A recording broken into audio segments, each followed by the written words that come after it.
जनवरी में आई हिंडनबर्ग की रिपोर्ट के बाद से ही अडानी ग्रुप कई सवालों और जांच के घेरे में है। आए दिन कोई न कोई खबर आती ही रहती है। गौतम अडानी के हिंडनबर्ग के सभी आरोपों को खारिज करने के बाद भी ग्रुप और गौतम अडानी पर इसका बड़ा असर पड़ा है। ग्रुप की कंपनियों के शेयर्स में भारी गिरावट के अलावा गौतम अडानी परिवार की नेटवर्थ में भी अमेरिकी शॉर्ट सेलर की रिपोर्ट का असर हुआ और देश के सबसे अमीर शख्स गौतम अडानी की संपत्ति में पिछले साल की तुलना में 57% तक की कमी आई और अब वे दूसरे पायदान पर लुढ़क गए हैं। चलिए जानते हैं कि हालिया खबर क्या आई है। दरअसल ये खबर है अडानी इंटरप्राइजेस को लेकर। आइए जानते हैं इसके बारे में डिटेल्स में। नमस्कार, मैं हूं डॉक्टर तन्वी सिन्हा और आप देख रहे हैं बिजतक। दरअसल शेयर बाजार को दी गई जानकारी के अनुसार अडानी इंटरप्राइजेस ने एनसीडी यानी कि नॉन कन्वर्टेबल डिबेंचर के जरिए 700 करोड़ रुपए जुटाए हैं।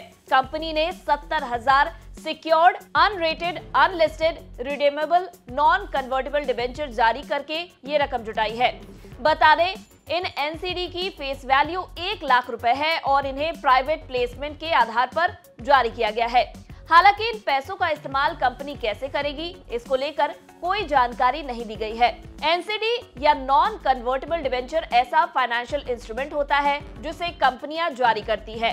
इसके जरिए कंपनियों का मकसद पैसे जुटाना होता है। निवेशकों को एक तय दर से ब्याज मिलता है और ये एक तय अवधि के लिए होता है। मैच्योरिटी पर निवेशकों को ब्याज के साथ अपनी मूल रकम मिलती है। बता दें, एनसीडी बैंक एफडी की तरह डेट इंस्ट्रूमेंट होते हैं। क्योंकि एनसीडी को एक तय समय के बाद शेयर में नहीं बदला जा सकता है, इसीलिए इसे नॉन कन्वर्टेबल डिबेंचर कहा जाता है। एनसीडी दो तरह के होते हैं, सिक्योर्ड और अनसिक्योर्ड। सिक्योर्ड एनसीडी में निवेश का मतलब ये है कि कंपनी के डिफॉल्ट होने का खतरा नहीं है। इसमें कंपनी की सिक्योरिटी होती है। अगर कंपनी निवेश को पेमेंट नहीं कर पाती है तो निवेशक इसके एसेट बेचकर अपना पैसा वसूल सकते हैं। वहीं अनसिक्योर्ड एनसीडी में सिक्योरिटी नहीं होती है, लिहाजा सिक्योर्ड की तुलना में इसमें जोखिम ज्यादा होता है। मैच्योरिटी पर कंपनी निवेशकों को निवेश की मूल रकम के साथ ब्याज लौटाती है। वैसे कंपनी ब्याज का भुगतान मासिक, तिमाही और सालाना आधार पर कर सकती है। अगर आप ब्याज नहीं लेते हैं तो मैच्योरिटी पर मूल और ब्याज के साथ आपका पैसा मिलता है। चलिए अब एक बार फिर से अडानी ग्रुप में क्या कुछ चल रहा है वो जान लेते हैं। दरअसल दूसरी खबर आई है रॉयटर्स के हवाले से। रॉयटर्स की खबर के अनुसार अडानी ग्रुप पर हालिया जो खबर आई है उसमें बताया गया है कि सेबी अडानी ग्रुप और gulf Asia trade and investment के बीच संबंधों की जांच कर रही है।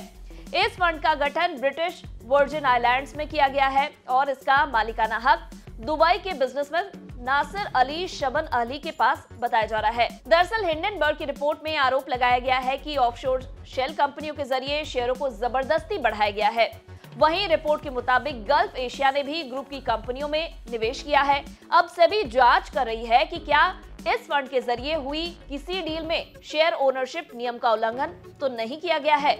अडानी ग्रुप इन सभी आरोपों को सिरे से खारिज कर चुका है और इन्हें बेबुनियाद बताया है। वहीं पिछले दिनों खबर आई थी कि अडानी ग्रुप ने अंबुजा सीमेंट्स को खरीदने के लिए जो लोन लिया था उसे रीफाइनेंस करने के लिए कुछ बैंकों को इंटरनल अप्रूवल मिल गई है। ब्लूमबर्ग की एक रिपोर्ट के मुताबिक ये बैंक करीब $3.5 अरब के लार्जर सिंडिकेट लोन का हिस्सा है। जिन बैंकों को अप्रूवल मिली है उसमें बार्कलेज पीएलसी, डच बैंक एजी और स्टैंडर्ड चार्टर्ड पीएलसी शामिल है। इसमें से हर एक बैंक को करीब $25 करोड़ का लोन देना है। हालांकि अंतिम दौर की चर्चा में कुछ शर्तों में बदलाव संभव हो सकता है।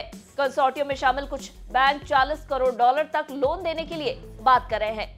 हालांकि इस डील के बारे में ये भी कहा जा रहा है कि ये डील इस साल एशिया की सबसे बड़ी लोन डील हो सकती है। बता दें, वहीं अडानी हिंडनबर्ग मामले में अब सुप्रीम कोर्ट में अगली सुनवाई की तारीख 13 अक्टूबर है। ऐसे में देखना होगा कि इन सभी खबरों का अडानी ग्रुप पर क्या कुछ असर पड़ता है और कल सुप्रीम कोर्ट में जब सुनवाई होगी तो उसमें क्या कुछ सामने आता है। अगर आपको हमारे इस वीडियो में दी गई जानकारी पसंद आई हो तो इसे लाइक और शेयर जरूर करें। साथ ही बिजनेस जगत की खबरों से अपडेटेड रहने के लिए बने रहे हमारे साथ और देखते रहे बिजतक।